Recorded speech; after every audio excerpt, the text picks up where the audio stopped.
talk, shop, pop, movies.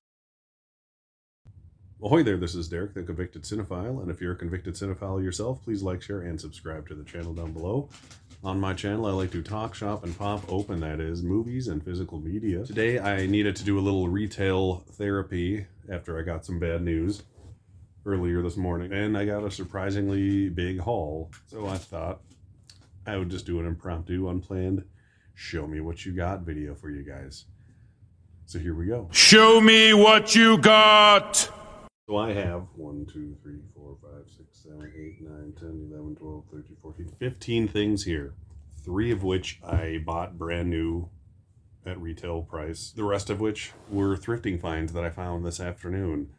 I went to a thrift store just near somewhere I had to go. It's the 4th time I've been there, and it's the first time I've ever bought anything because they had a massive dump of had to be someone's entire movie collection. Bought a couple hundred Blu-rays, a couple hundred DVDs at least. I grabbed 1 DVD box set and 5 boutique label movies that I never expected to find at a thrift store because I'm never that lucky.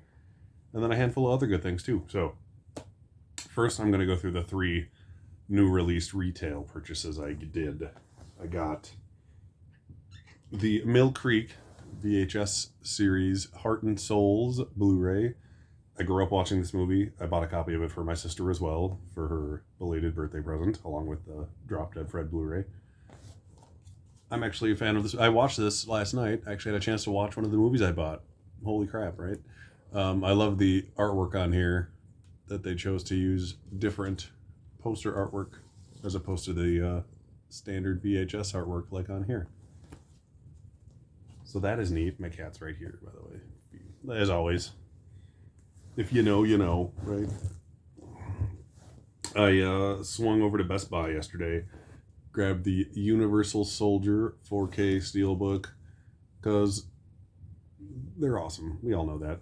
And they're a good deal. $20, brand new 4K Steelbook. No complaints here. I wasn't going to, but I took advantage of the Arrow half-off sale at Barnes & Noble today. I grabbed the Robocop Steelbook 4K, because I already have the Blu-ray version of the limited edition box, and I hate having 2 that look exactly the same, so I figured I might as well get the Steelbook. That way they just look different, and that makes it worth keeping both of them. So I got that today for half price. Half price, you know, meaning like $25 still, but $25 for a brand new 4K Steelbook ain't bad, especially for a movie as good as Robocop.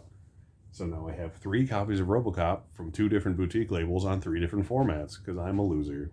On to the thrifting pickups. I got 1 Blu-ray at Goodwill today. Luckily, it was the only movie there that I wanted, and it was the only Blu-ray there that had the disc in it. So that's a nice thing. I even changed out the case because the one I was in was kind of beat to crap. But it's an older Blu-ray, so, you know, it'll get a 4K announcement tomorrow with my luck. But I grabbed Stir of Echoes with the Kevin Bacon. This is a pretty decent horror movie from what I remember. It kind of got swept under the rug because it came out at the same time, more or less, as Sixth Sense, and it's kind of a similar thing with a ghost seeing person, etc., from what I recall. So yeah, underrated movie from what I recall, worth picking up at Goodwill for a couple of bucks. This one I got at Half Price Books today. It's one of my favorite Christmas movies ever, and just one of my favorite comedies in general, so the fact that I didn't own it is weird. But I got, finally, Scrooged on Blu-ray with the sweet lenticular slipcover on it. So that's kind of what clinched the purchase for me, because I didn't get like a ridiculously good price on it, but it was a few dollars cheaper than buying it new. But this little lenticular slipcover puts it over the edge for me.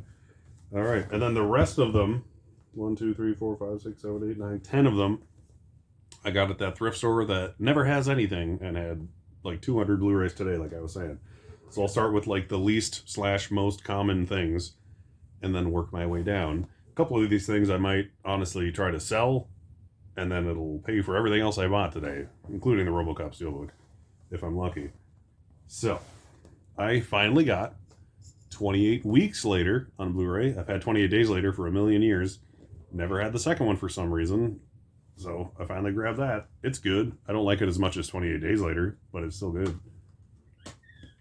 Yes, Kat, I know, you're amazing. For Summer of Cage, I had a good time and grabbed the Blu-ray copy of Moonstruck. So now I don't have to feel the need to buy the Criterion Collection Blu-ray next month. Because it's just one, you're going to, just go in front of me.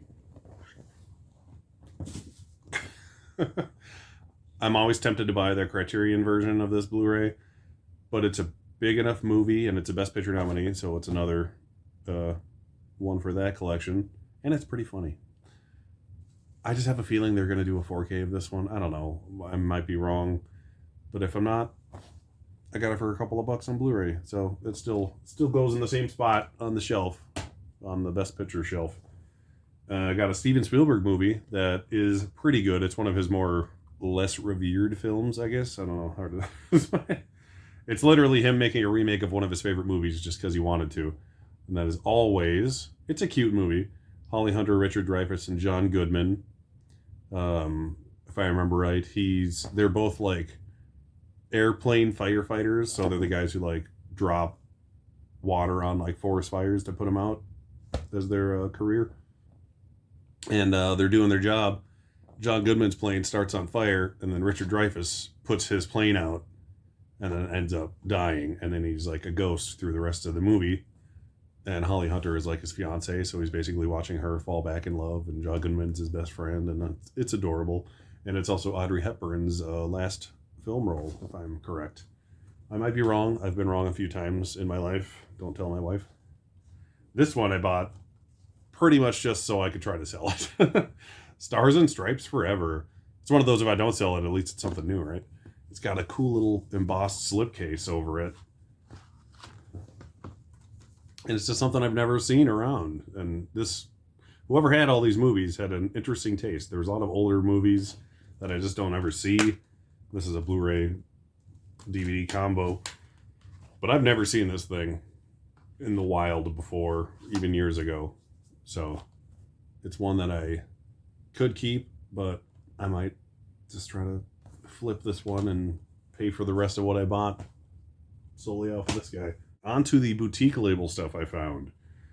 I got a Olive Films release starring Yul Brynner and Charlton Heston as Andrew Jackson called The Buccaneer. I have no idea what this is. I literally only bought it because it's an Olive release, and it just... Look at that cover. Come on. Just look at it if you can. It doesn't focus well because there's too much light. But anyways, look too weird not to get. And I have 2 Scream Factory Blu-rays. They're not the collector's edition ones I'd normally get, but because of that, they're 2 I didn't have.